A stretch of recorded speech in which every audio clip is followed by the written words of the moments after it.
A very good evening. You're watching India Today Go Live on social media with me, Nabila Jamal. I'm going to bring you the top news of the day. Let me start with the Republic Day violence, the tractor rally, the farmers' protesters carried out a tractor rally which turned violent on Republic Day. And there were a few men who were seen as poster boys for this Republic Day violence, accusing them of being the mastermind behind it. And one of them was Deep Sidhu.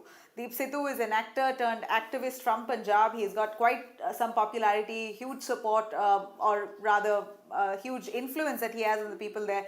And he's been agitating with the farmers for months now. And he carried out, he was also part of the tractor rally. And his fraction, a fraction of farmers turned towards the Lal Killa, the Red Fort, and eventually turned violent, ravaging through everything that came their way, almost injuring about 394 police officials, damaging public property, and later laying siege at the Red Fort and hoisting the Nishan Sahib flag, which is only meant that Red Fort is only meant for the national flag to be hoisted. And Deep Sidhu is seen as one of those who instigated the fraction of those farmers to be heading towards the Red Fort, which was a complete deviation from the said stipulated route that was planned and decided upon by the police as well as the farmer unions. Now, he has been arrested after weeks of being on the run. In fact, he's been currently interrogated by the police, and he's also been taken to the 30 Hazari court, where we believe that the police are pushing for police custody for 10 days. They're asking for 10 days police custody because they want to interrogate Deep Sidhu further on his Khalistani links. This is what we understand from the police sources as well. In fact, a lot of allegations came in that Deep Sidhu may have BJP connections, that he may be linked to the BJP, that farmers union leaders also claimed that since he was photographed with Prime Minister Modi, with Amit Shah, with we had some actors as well who were part of the BJP party in Punjab. Now, we believe that, at least sources tell us, that a lot of allegations that he was connected to the BJP as a political affiliation, and he was a pawn or a man who was deliberately put by the BJP to tarnish the image of the farmers' protest. Now, these were allegations and accusations that came in, but BJP has been quite stern on their stance, saying that Deep Sidhu is not part of the BJP. In fact, he even campaigned for Sunny Deol, who is a BJP MP there in Punjab, and there too, the Sunny Deol as well has distanced himself from Deep Sidhu, saying that he just came in part of the campaign, but he has nothing to do with him. And Deep Sidhu himself has clarified time and again that he is not part of the BJP and he's independent. He's part of the farmers' protest. He's with the farmers and he's not with any political party. Now, with that much of discussion around Deep Sidhu's political affiliation, here his arrest comes as very imminent, considering that the police are trying to understand what really instigated the crowds to deviate from that said map and move towards the Red Fort. It was completely out of plan, and that led to huge chaos and violence. And it was Republic Day. There was a customary or the annual Republic Day celebration happening on one end of Delhi as well. At the same time, you had farmers on the other end trying to infiltrate into the national capital. It's fine to come into the national capital, but to protest and come with tractors and the numbers coming in, law and order situation has obviously at that point too certainly became a threat, and exactly what the police apprehensions were, that's exactly what happened. One farmer died, but 397 or 395 police officers were injured in that violence. Now, Deep Sidhu's location was in fact a 1 lakh rupees reward was given to Deep Sidhu, those who give some updates or whereabouts and give some information on the whereabouts of Deep Sidhu. Now, according to police sources, they say Deep Sidhu, while interrogation, has said that he was not happy with the farmer union leaders softening their stance on the farm laws. He felt like they were not as aggressive and not stern on their stance, and therefore only that he could show that the farmers also are strong and they also have might. He sort of cobbled up some support, got together a team of volunteers and deviated from that said route, and eventually led to that entire violence, eventually laying siege to the Red Fort. Now, Deep Sidhu has been absconding for weeks, and his location they were trying to track down for quite a while, but unfortunately they weren't able to, his phone was switched off, he wasn't really contacting directly from his number to his relatives. In fact, his wife's phone, her wife lives in Bihar, his wife's phone was tracked, and it was under scanner. And we believe that Deep Sidhu had been sending videos, a lot of social media videos that he kept putting up. He used to send those videos via some friends. His friends would capture those videos. They would send it to someone in California, and those people from California would put it up on those Facebook handles and other social media platforms. So this is what the police has found. And also they found that Deep Sidhu fled first right after the Republic Day violence. Immediately that evening or the next morning, he's fled to Sonipat via the Singhu border. In fact, Deep Sidhu changed location from Haryana to Punjab to Himachal. Now, this is a track that he's used, and he's now under custody, and the police are pushing for 10 days police custody so that they can interrogate further. Now, let me cut across to what's happening in Uttarakhand. A huge disaster that took place after a glacial burst leading to an avalanche, leading to flash floods, a disaster that for a long time that those areas which are otherwise also sensitive to such natural calamities or disasters haven't seen in recent past. At least 170 people are said to be missing, and that's a huge number. Unfortunately, only about 24 odd people, their bodies have been recovered, but the others, about 170 of them are still missing, and they are not, there's no contact. In fact, the police, the rescue teams are there, the NDRF, the SDRF, the ITBP, as well as the Indian Army. They've all pressed into action. They're trying to almost comb through those areas just to ensure that every life is saved. If anybody is stranded, they manage to be rescued by these teams. While they're looking for those 170 people, apart from that, there are about 37 people who are currently stuck, even as I speak, are stranded in the Tapovan tunnel. And that's what's really worrisome, because those people, the tunnel itself is so deep and long. It's about 2 kilometers long, about 180 meters so far that the debris has been cleared. Only 180 meters. There's still a lot part of the tunnel that needs to be cleared as yet, and they don't know. The rescue teams are still not able to understand which part and where the 37 odd people are stranded. Out of those numbers, 24 people have been rescued. We believe that 37 more are stuck. So this is really upsetting, because villagers, the locals there, they're all hoping to find their family members.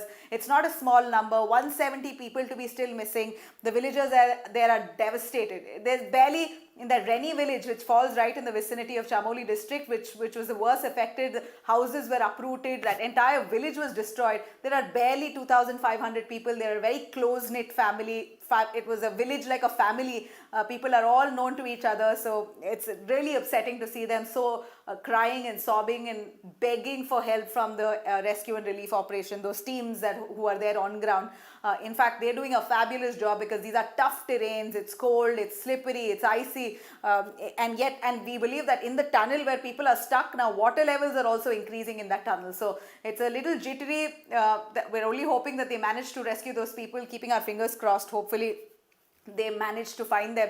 And it's 2 days, so one can only imagine they're without food, without water, without shelter, in the cold. I can't believe what they're experiencing right now. Those people, 24 of them who were rescued, our reporters on ground actually spoke to them. They said they were hanging on an iron rod for at least 4-5 hours, and there were people, each one after the other would come down and climb up and just so that they save themselves from the gushing water and the debris. And many of them said that they were cold, they were not able to withstand the temperatures, and each one was helping the other. Some people were singing songs inside the tunnel only to keep the motivation and the spirit high until rescue teams rescued them. So it's really heartening to see their stories. The Uttarakhand disaster is absolutely tragic.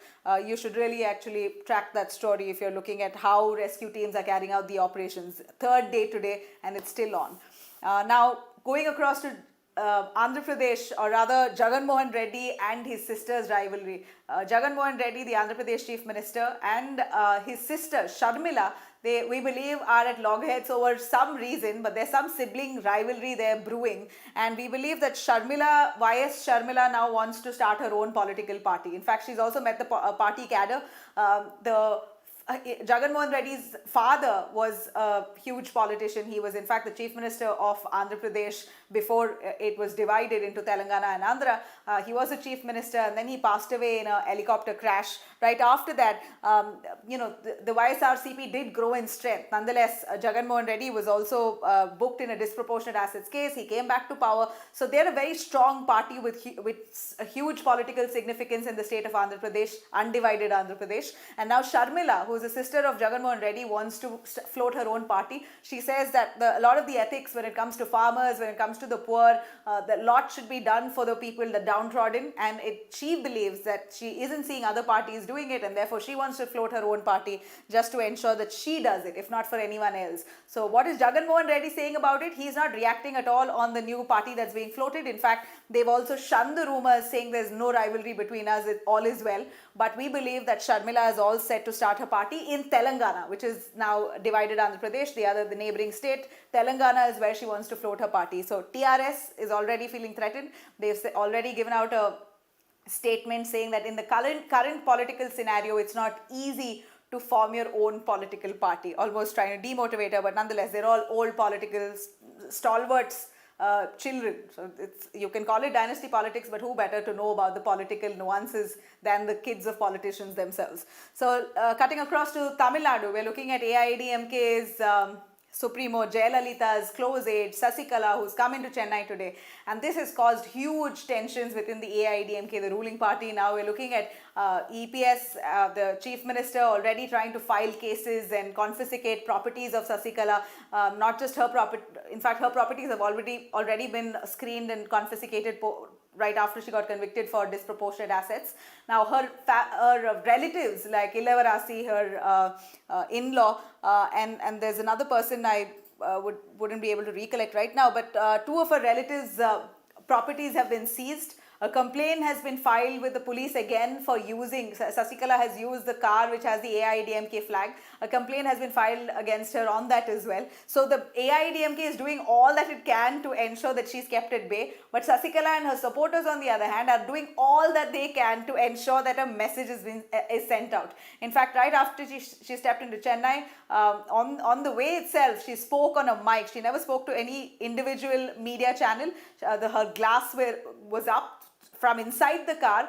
With her glasses up, she spoke on a mic where she said that she's definitely going to come into full-time politics. She slammed Edapadi Palaniswamy, the chief minister, for trying to oppress her and not opening up the Jaya Memorial. She slammed him for that, and she also said she's definitely going to enter politics, and soon.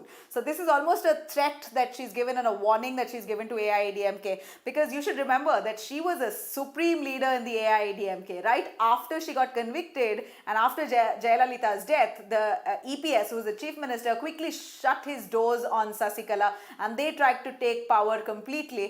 She's anyway completed the term. She's finished her 4 years of jail and she's come out. So her supporters believe that she still holds the position in the party. How can they expel her? She's still the general secretary of the party, and that's why she can use the party flag. In fact, the case is in court. AIADMK refuses it, but Sasikala says, "Fight me, I'm willing to fight." So we're seeing huge rousing welcome in Chennai, a lot of supporters creating quite some shore and, celebrating Sasikala's entry. In fact, TTV Dinakaran says that even Rajnikant inquired about Sasikala. So she's really turned out to be the most sought after political face ahead of Tamil Nadu polls right now. So it's really going to be interesting to see how she tries to stake claim on Amma's legacy, which the AIADMK is already holding and clutching upon the legacy so hard that they don't want Sasikala's entry, but it's inevitable. That's what it looks like. Now, a quick word on the car that she used. AIADMK, just to deter anybody in the party supporting Sasikala, has suspended seven office bearers and one deputy secretary of Tiruvallur district for giving that car to Sasikala. The car that is AIADMK car, a cadre car with the AIADMK flag. So they've been suspended, and this is a message that they're sending out to ensure that nobody within the party of AIADMK supports Sasikala. You should remember, AIADMK party members were all under Sasikala in a way, because she was the one who understood every equation, all the equations, the caste equations, the dynamics, and the seat sharing, and or rather who's to give what, tickets to be given out to each candidate, all of that, she was the one who would decide along with Jayalalitha. So for her to be ousted is a huge blow for her, and she says that she has come back. You never know if she's going to take revenge. Now, on the other hand, you have Prime Minister Modi today, very emotional. He cried in the Rajya Sabha. I have seen Prime Minister cry in the past, but today was really emotional. It really touched my heart as well, because he cried and remembered a few moments, beautiful moments in life that he shared with Congress leader Ghulam Nabi Azad. And the reason for Prime Minister Modi to bid teary adieu was because Ghulam Nabi Azad, the Congress MP from the Rajya Sabha, now is completing his term as a Rajya Sabha MP. Today was his last day as the leader of the opposition in the Rajya Sabha, so it was almost a farewell speech. Even Ghulam Nabi Azad cried, even Prime Minister Modi cried. It was a very sweet moment, because we see only the political bickering time and again between the BJP and the Congress. Never have we seen a fond relationship between two people from both the different parties. And Prime Minister Narendra Modi to have that kind of soft corner for Ghulam Nabi Azad, and all the while it never came out, but today when he was bidding farewell to Ghulam Nabi, it came out, and it came out with tears. And the reference that he was making was Prime Minister Modi remembered how Ghulam Nabi Azad, during a terror strike in Jammu and Kashmir, there were several tourists who were stuck, and those tourists were from Gujarat. So apparently Ghulam Nabi Azad called Prime Minister Modi and he said, you must, and this was years ago, in 2006 I suppose, and he called Prime Minister Modi and asked him to help and do something about somehow ensuring that these Gujarati tourists there are safe and whatnot. And according to Prime Minister Modi, Ghulam Nabi Azad cried and felt so responsible for those Gujarati tourists, like it were his own people. So he says that if he could show so much concern, that's exactly why he touched my heart, and I would always remember him as a stalwart, as a statesman with huge integrity and respect. So this was what happened, a very sweet exchange of words. Even Ghulam Nabi Azad said that Prime Minister Modi never fails to wish him on Eid. He ensures that he calls him for Eid and wishes him Eid Mubarak. He's also he's very helpful if there's anything that he calls him. Then their affection for each other has been reciprocated on both ends. And that was on display today in the Rajya Sabha. That's it. More or less I've done here. Twitter now asks, now remember the case has been, notice has been sent to Twitter. The government has sent a notice asking Twitter to pull down about 1,175 odd accounts, claiming that those accounts are spreading misinformation and hate and instigating the farmers' protest further. Twitter has not yet deleted those accounts, but they've ensured that the government's notice will be considered in top priority. And now Twitter has asked for a personal meeting, or rather the Twitter team India wants to meet directly with the IT ministry in India and then discuss this further, how to take this further. So remember, the government has also threatened Twitter, if you don't take them down, then you could face penal action under the IT Act. Elon Musk has invested 1.5 billion into Bitcoin, which is huge because that's a controversial cryptocurrency and people were hesitant into investing in it. Now the value of Bitcoin is up and above like never before. It's 50% high, almost $44,000 for the Bitcoin. It's huge, and it seems like it's a big boost now because